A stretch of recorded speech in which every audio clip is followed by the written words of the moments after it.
Ayer, 15 de noviembre, tuvo lugar el Día del Rey en Bélgica.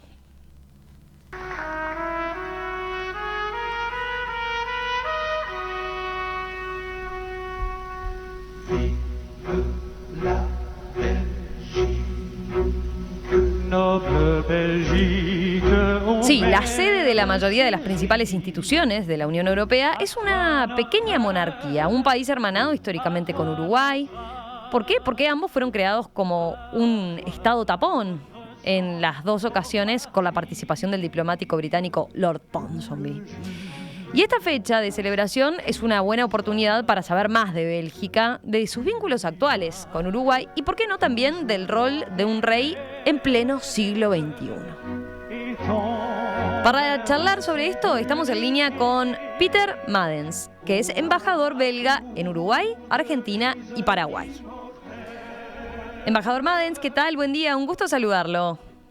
Igual, gracias para recibirme y sobre todo en esa oportunidad, y gracias para el himno nacional para empezar.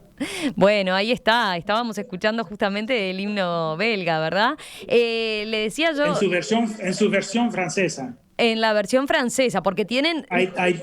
Hay dos otras versiones, en flamenco y en alemán. Claro, ahora ya hablaremos de eso entonces, me parece interesante. Sí. Le iba ahí a decir, empezamos ya. Ahí empezamos a acercarnos un poco a la cultura belga. Le quería preguntar, yo decía recién, bueno, van a ver ahora por dónde vamos a andar de recorrida, porque claro, a usted lo estamos llamando a Argentina ahora, el contacto es desde Argentina, porque usted habitualmente reside allí, ¿verdad? Sí, verdad, sí. Desde los años 90, creo que por razones económicas más bien, hasta los años 90, inicio, en 91, 92, teníamos una embajada en Montevideo y desafortunadamente, tuvimos que cerrarla por razones económicas, pero desde luego el embajador de Bélgica el embajador de Bélgica en Uruguay reside en Buenos Aires. Claro. Pero como dije, desafortunadamente, porque pienso yo que eso, bueno, no era mi decisión y era muy joven en el momento, entonces no tuve nada que decir, pero una embajada en Uruguay me parecería bastante interesante. ¿Cómo hace para manejar la embajada desde allá? ¿Cómo hace para manejar esta representación acá a nivel local en Uruguay? Antes de que saliéramos al aire me comentaba que antes de la pandemia solía viajar con frecuencia, ¿no? Sí, traté de viajar una vez por mes. Bueno, hay dos. Primero, muchas de las embajadas bélgicas en el mundo entero están acreditados en varios países. Hay algunos donde están acreditados en una docena de países. Por ejemplo, en Canberra o en Jamaica tienen muchos países concurrentes.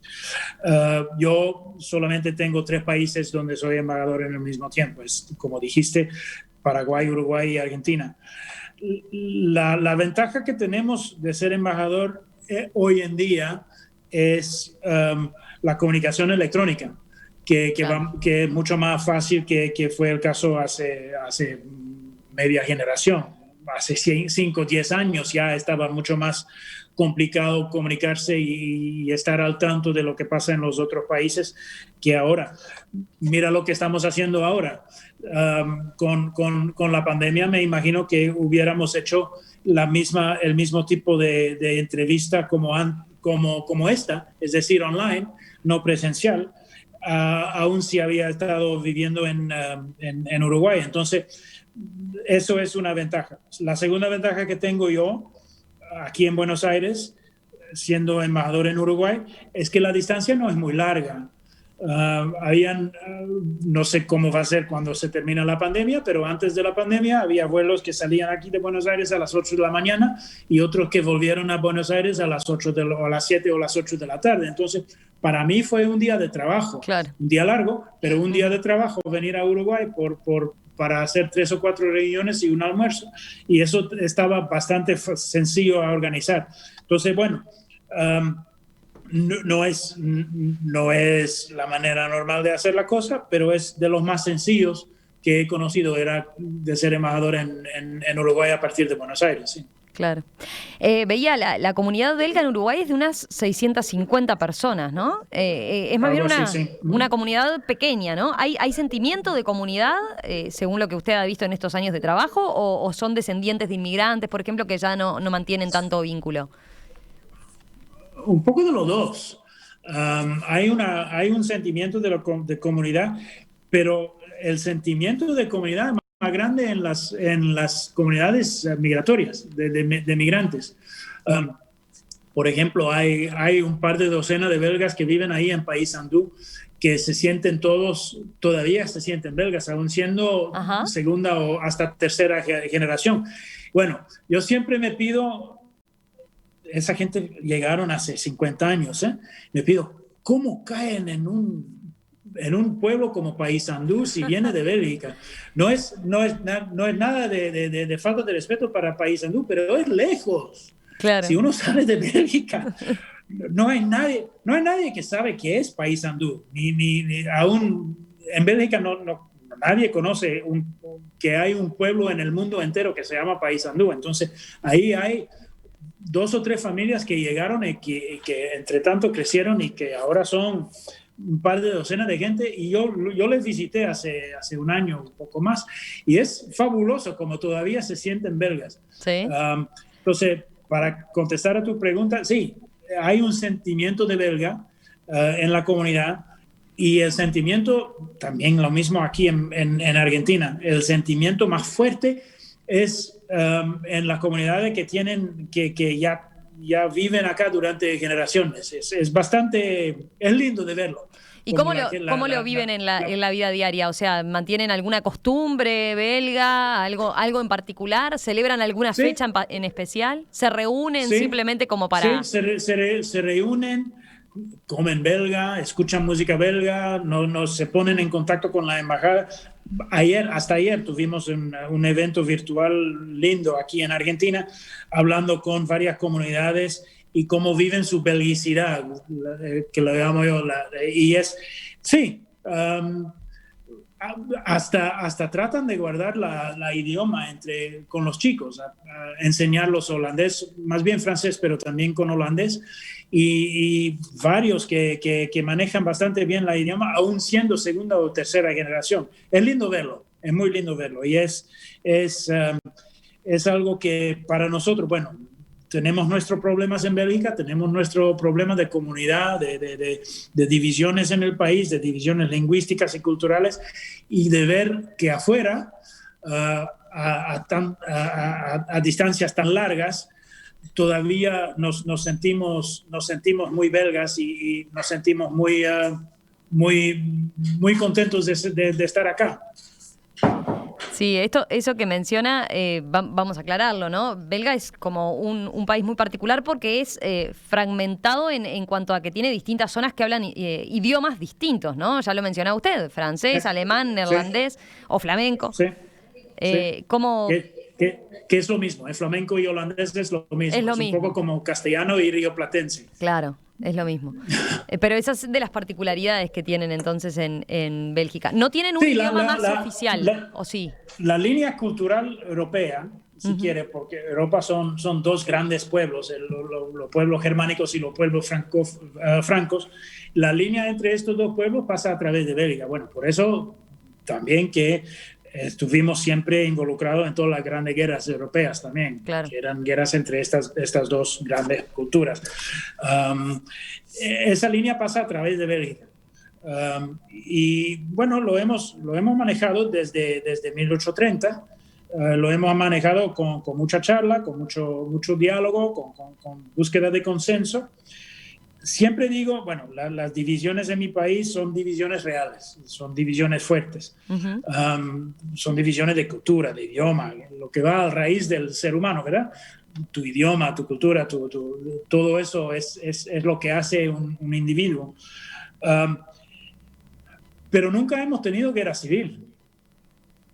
Son divisiones que en otros países, hasta europeos, han llevado a guerras civiles, y nosotros nunca lo hemos hecho, nunca hemos matado uno al otro por esa división cultural. Y si quiere decir que en los 10 últimos años nos necesitó más de 500 días para formar gobierno después de una elección, o si salen reglas hasta ridículas para organizar la convivencia entre las dos culturas.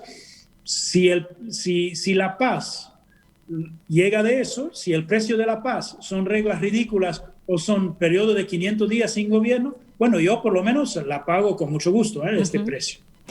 Cuéntenos un poco más de eso que decía, de esas reglas ridículas. ¿Cómo es eso? A ver. Te doy un ejemplo, si lo puedo contar rápido.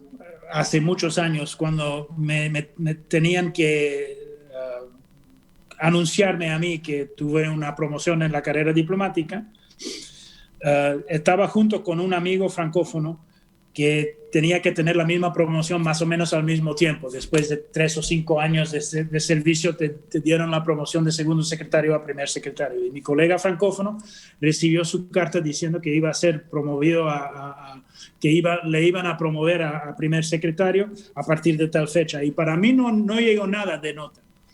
Y esperé 2 semanas, 3 semanas, un mes, y luego llamé al ministerio, al servicio de personal, para pedirle qué pasó. Si a mí no me habían dado la promoción. Y la respuesta fue: no te preocupes, la secretaria flamenca estaba de vacaciones. Ahora, las reglas son que todo el mundo escribe en su propio idioma. Podemos recibir cartas en cualquier idioma, pero salvo un tipo de documentos, es decir, los documentos que van en tu carpeta de recursos humanos. Ese tiene que ser en mi idioma. Entonces, para anunciarme que iba a recibir esa promoción a primer secretario, tuvieron que escribir esa carta en flamenco. Y no podían pedírselo a la secretaria francófona del Servicio de Recursos Humanos de hacer la carta en flamenco, porque solamente se puede escribir la carta en tu idioma. Entonces tuvieron que esperar hasta que vuelva la secretaria flamenca para poder escribir la carta a mí.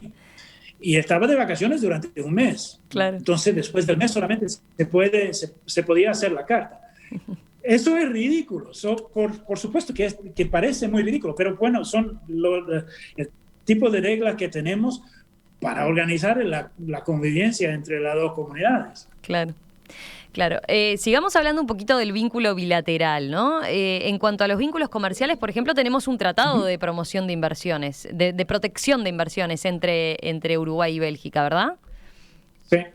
Y la inversión belga más importante en Uruguay, digo para los oyentes porque les debe sonar mucho, tiene que ver con Katun Nací, la concesionaria de la terminal Cuenca del Plata en el puerto de Montevideo. Sí. Después algunas otras inversiones importantes. Bueno, la de la cerveza de Stella Artois. Sí. Pero eso es en el mundo entero. La AB InBev es la más grande cervecería del mundo, entonces tiene cervecerías en el mundo entero y es más bien por compra de empresas. Pero bueno, sí, es verdad, es una inversión belga muy importante. La otra que es importante también está en el vínculo de todo que es comida y gastronomía, es Puratos, que hacen materia prima para panaderías y todo que es, ¿cómo diría? Postres y todo eso. Y luego también había, no sé dónde están, pero estaban por venderlo, pero también hay algunos en todo que es fruta y vegetales. Pero estos estaban para venderlo, entonces no sé exactamente dónde están. Pero bueno, sí, hay salvo Catunas y AB InBev, hay varias pequeñas inversiones y presencias belgas, país pequeño en país pequeño, ¿sabes? Claro. Bueno, yo le iba a preguntar eso. ¿Hay oportunidades para aumentar ese flujo de inversiones, ese flujo siempre, también comercial? Siempre. Pero siempre tenemos que partir de esa base, siempre, ¿no? Que estamos hablando de 2 países pequeños. Sí, pero no hay que olvidarse que la tarea de vender a Uruguay a inversores belgas es una tarea para el gobierno uruguayo. A mí me piden vender belga. Claro. Entonces, para mí, mi trabajo es buscar a inversores uruguayos en Bélgica. Y esa es la embajada uruguaya en Bruselas, de buscar a belgas para invertir en Uruguay. Exacto, exacto. Bueno, ¿y cómo le va buscando inversores uruguayos en Bélgica?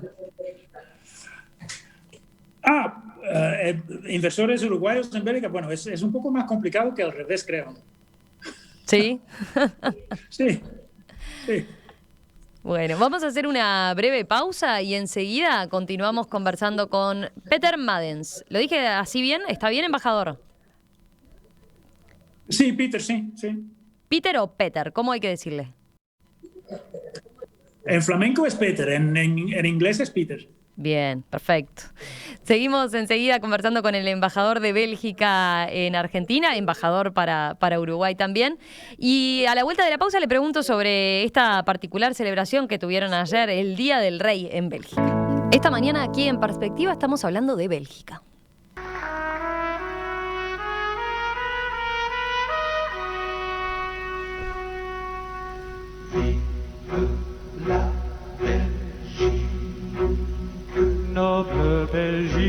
¿Por qué estamos hablando de Bélgica? Bueno, porque Bélgica celebró ayer el Día del Rey, como lo hace todos los 15 de noviembre, y entonces es una buena oportunidad para charlar con su embajador, Peter Madens, sobre los vínculos entre ambos países y sobre el rol de la monarquía en la actualidad.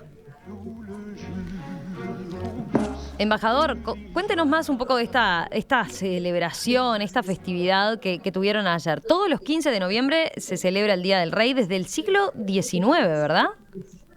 Sí, desde 1865-66. Y el 15 de noviembre es una fecha, digamos, me parece que es afortunada. En el calendario religioso alemán es el día del Santo Leopoldo, y en el calendario romano religioso es el día del Santo Alberto.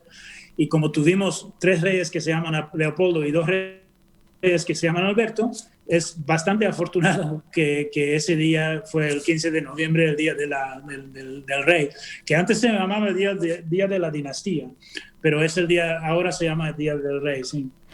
Comenzó a celebrarse, decía, en honor a Leopoldo I, ¿no? El primer rey que tuvo Bélgica desde que el país se independizó de Holanda. Sí.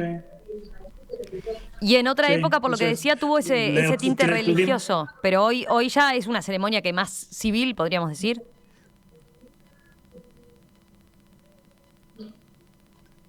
Se está cortando un poco la línea. Espera, voy a cortar el video para liberar un poco de línea. Mientras nosotros en la web igual vamos a ver fotos de Bélgica preciosas. Repito la pregunta, le decía que comenzó a celebrarse en honor entonces, como nos decía, a Leopoldo I, que fue el primer rey que tuvo Bélgica después de la independencia de Holanda. Y usted señalaba que, en otra época tuvo un tinte más religioso. Hoy en día es una ceremonia civil, podríamos decir. Sí, por supuesto. Sí, absolutamente. La división entre Iglesia y Estado es completa en Bélgica. Es totalmente... Es una ceremonia civil, sí, absolutamente. ¿Y qué es lo que se conmemora exactamente? ¿Se celebra la figura del rey en sí? Sí, la monarquía, como dije, antes se llamaba la fiesta de la dinastía, entonces es más bien un homenaje a los reyes, a los jefes de estados. En julio tenemos el Día Nacional, que todo país se conocen, pero nosotros también teníamos un día para celebrar a los jefes de Estado. ¿Sabe? En Estados Unidos hay más o menos lo mismo, ¿eh? El 4 de julio es el Día Nacional, pero en febrero también tienen President's Day. Entonces, es una otra manera de celebrar la figura del jefe de Estado. ¿Y cómo se celebra ese 15 de noviembre de cada año? ¿Qué particularidades tiene? Imagino que, por ejemplo, la de este año también tuvo que adaptarse, ¿no? Por la pandemia en sí, pero normalmente, ¿cómo lo celebran? Sí. Normalmente hay un homenaje al rey, que también se hace en las provincias y en la capital. En los puestos diplomáticos aprovechamos más bien para invitar a los belgas, a la comunidad de belgas. El Día Nacional de julio se celebra con la comunidad internacional y la comunidad local, política local, pero el 15 de noviembre más bien se celebra entre belgas. Es más bien algo para celebrar la belgicidad, si quieren. Usted comentaba antes en el bloque anterior, Saque, que habían tenido reuniones virtuales, ¿no? Para hablar de lo que era ser belga hoy en día. Sí. ¿Qué dejaron esos intercambios? Sí, este año también había mucho. Sí, si miro un poco en las redes sociales lo que hicieron las embajadas y mis colegas, fue bastante creativo y bastante interesante lo que hicieron. Había todo tipo de ¿cómo diría? De reuniones y de discursos divertidos de parte de mis colegas. Había uno que había invitado al Gran Pitufo para venir a charlar sobre Bélgica y había otro en Cuba, por ejemplo, hicieron una versión cubana del himno nacional. Entonces, bueno, no, fue interesante ver cómo los colegas han aprendido a trabajar en esta circunstancia de pandemia y de cuarentena y de imposibilidad de encontrar a la gente, sí. Había que apelar a la creatividad. Nosotros tuvimos ayer esta reunión con la colectividad aquí en Argentina y mañana voy a hacer un slam con el ministro de Turismo. Vamos a comparar los lugares turísticos en Argentina y en Bélgica. Va a ser bastante divertido también, creo. Ah, bueno, y es una forma entonces de acercarnos a Bélgica, de tener por lo menos los piques y las recomendaciones de un embajador. Sí, eso. Qué mejor guía turístico, entonces, supongo. Sí, bueno, tratamos de hacerlo, sí. Como dije, estoy aquí para vender a Bélgica. Claro. Embajador, le iba a preguntar, a ver, más allá de esto, conmemoración de la figura del rey, hablemos de la monarquía parlamentaria, ¿no? El sistema de gobierno que ustedes tienen es una monarquía parlamentaria, algo similar a lo del Reino Unido, pero bueno, a veces a nosotros nos cuesta entender, ¿no? La función que actualmente cumple un monarca. En este tipo de gobierno se habla de que el rey reina pero no gobierna, ¿verdad? ¿Es algo así? Eso sí. Ajá. Así es. Y quiere decir que sobre todo en momentos de formación del gobierno, el rey tiene la ventaja de poder hablar con cualquier político, cualquier participante en el proceso y de que esas conversaciones son muy, bueno, secretos, sí, y que es el rey que tiene toda la información y que puede manejar y sugerir a los políticos dónde ir a buscar el consenso. A veces demora mucho, a veces le necesita mucho tiempo, pero como siempre hay ese lugar confidencial y bastante cerrado, sirve para formar gobierno. Bueno, mira, en países donde la formación de un gobierno tiene que ser por consenso y tiene que ser con coaliciones entre muchos países. Ahora el nuevo gobierno que acabamos de formar, está formado por 7 partidos políticos. 7 partidos, claro. Sí, 7 partidos todos independientes. Una de las... Bueno, no debería decirlo que hay fallas en el sistema belga como embajador. Por supuesto que mi país es perfecto, pero si hay una falla en el sistema político belga es que ya no hay partidos nacionales. Todos los partidos políticos son regionales, entonces solamente tienen electores en las partes, en las partes individuales y quizás eso es un poco un problema cuando uno está buscando consenso, porque ningún partido tiene que justificarse ante la población, la población entera del país, solamente tiene que justificarse ante sus electores que son de una región o de otra. Pero bueno, hace años que estamos tratando de manejar esa complejidad y por ahora todavía hemos logrado hacerlo. Es la segunda vez que tuvimos un año y medio sin un gobierno. Eso le iba a decir, o sea que la figura, o el rey como tal, trabaja mucho en épocas de conformación del gobierno, Sí, y de hecho eso, sí, pasaron sí. un año y medio sin poder conformar gobierno. Sí, es la segunda vez en 10 años que tuvimos un periodo tan largo sin formar el gobierno. Bueno, todo eso también tiene que ver con la manera en la cual se hace la política hoy en día, con las redes sociales y con... Siempre digo, en la política todo son tonos de gris, todo es nuance, pero con Twitter y Facebook y todo eso, parece que la única manera de hacer política es en blanco o negro. Es interesante. No es posible describir gris en 280 caracteres. Y si la política se está haciendo con blanco y negro y no hay necesidad de ir a buscar tono de gris, es bastante complicado formar coaliciones y gobiernos en países como el mío. Y si por encima no hay necesidad para los políticos de justificarse frente a otros electores, que solamente su pequeño grupo alrededor de ellos, complica la cosa más aún. Claro. Sí, le iba a preguntar, de hecho... Como dije, lo logramos. Y lo logramos sin matarnos, sin guerra, en paz, y solamente con palabras y política y búsqueda de consenso. Y de eso soy bastante orgulloso de mi país, que eso lo hemos logrado, que nunca hemos tenido guerras civiles en el país, y que todo eso se hace en paz y con palabras. Claro. El hecho de que esté tan fragmentado el país, el sistema político como tal, imagino que ahí el rey cumple hasta un rol que unificador, podríamos decir también. Sí, absolutamente. Absolutamente. Hay dos o tres cosas que unen todavía al país. Hay dos de los tres, digo siempre, la capital de Bruselas, la seguridad social y la deuda, y el rey.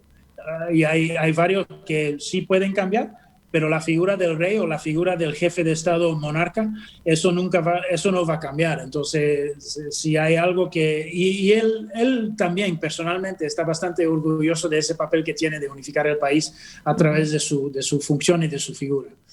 Y lo está haciendo fabulosamente, con mucho éxito.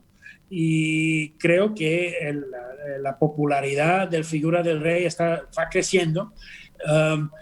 Y con la princesa heredera, la princesa Elizabeth, va a crecer más aún, porque esa mujer está haciendo un camino que le va a llevar a ser jefe de Estado de mi estado. Por primera vez será una mujer.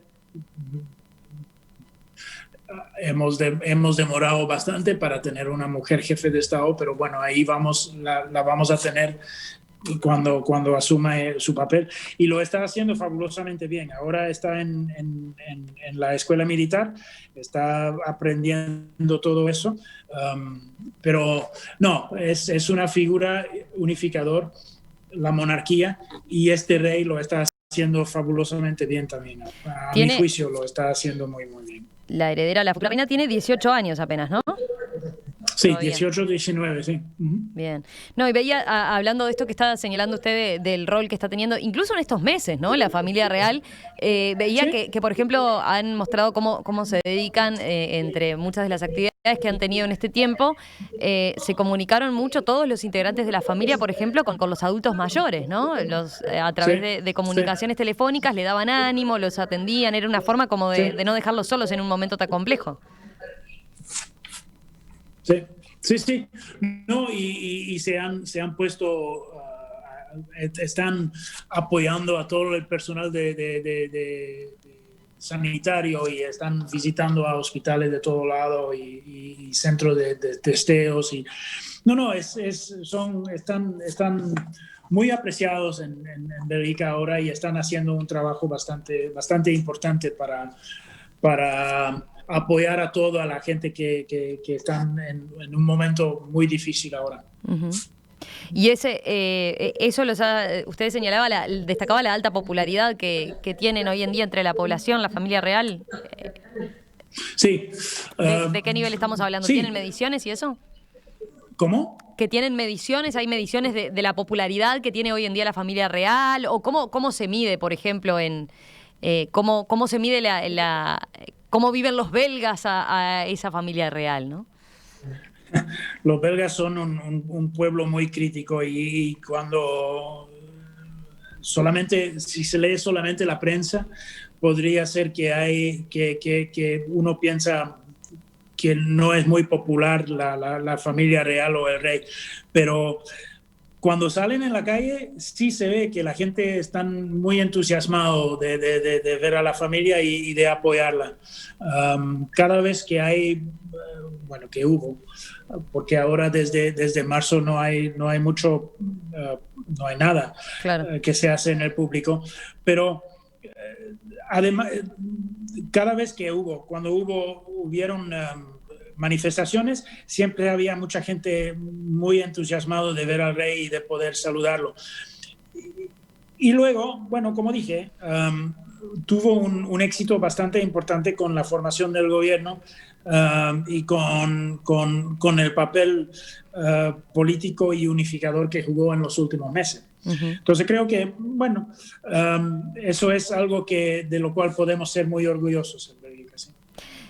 Pero por lo que usted señala también hay aspectos particulares de este rey, ¿no? Y de esta familia real. Digo porque veía, por ejemplo, algunas notas que resaltaban que en los últimos años ha habido muestras de descontento contra la monarquía en Belga, ¿no? Particularmente, por ejemplo, algunas de las estatuas del rey Leopoldo II, el segundo de los 7 monarcas belgas, que fueron teñidas de pintura, ¿no? De pintura roja para exigir un poco la retirada del espacio público de una figura que señalaban, bueno, esclavizó eso sigue en el siendo tema el de los caso, congoleños, ¿no? Y abocó a la muerte a millones de congoleños para lo que señalan enriquecerse de caucho y de marfil ahí, ¿no? Mira, eso hace parte del debate del Black Lives Matter, que tenemos en el mundo entero. Y por supuesto que sí, el papel que jugó Bélgica, que había jugado Bélgica en Congo es algo que está muy criticado y que los historianos tienen que aclarar, claro que sí. Y aclarar de los errores que se cometieron, pero con mucho más, con precisión, ¿eh? Tiene que ser aclarados y contados de manera muy precisa. El rey este año presentó disculpas para los errores que se habían cometido en esa época o por lo menos expresó un sentimiento. Y eso también es algo que este rey hace de manera muy intenso. Es decir, él siente lo que siente lo que está pasando en la comunidad, en la nación, y trata de responder a esas cosas. Y lo hizo este año. Pero por supuesto que el debate que empezó en Estados Unidos, no que empezó, pero que tuvo una intensificación este año con el Black Lives Matter, también tiene que ver con el pasado colonial que tuvimos nosotros en Europa, pero no solamente Bélgica es en este caso, hay otros países que están en el mismo caso. Sí. La diferencia quizás es que comparado al país europeo, el territorio colonial, el ex territorio colonial belga era más grande que el país de donde vinieron los colonialistas. Y bueno, quizás en Bélgica eso es una de las cosas que tiene Bélgica que no tienen los demás países excoloniales, es decir, que lo que queda es bastante grande. Peter Madens, embajador de Bélgica para Argentina, Uruguay y Paraguay. Guay, gracias, gracias por esta No, conversación esta mañana. Sí. Una pequeña cosa que quiero añadir es, Sí. cuando hablábamos de las inversiones belgas, me olvidé de decir, por supuesto, que la empresa Puratos de la cual hablaba, es decir, que hace materia prima para panaderías, pero más bien está conocida por su chocolate también. No hemos hablado de chocolate y de gastronomía belga. No pero hemos bueno, hablado será de... para una otra ocasión. Queda pendiente eso, entonces, con degustación incluso, con degustación incluida. Absolutamente, absolutamente. Te lo prometo, lo haremos. Y cerveza también podemos. Te traigo. Sí, lo haremos presencial y te traigo todo. Pero quizás lo tendríamos que hacer a las 5 de la tarde, porque también te voy a traer cerveza entonces, y no quiero que te emborrachas a las 12 del día. No, por favor. Bueno, igual a esta altura ya estamos terminando el programa, mire que no hay problema. Dale. Embajador, gracias, un abrazo. No hay de qué. Hasta luego. Chao. Chau.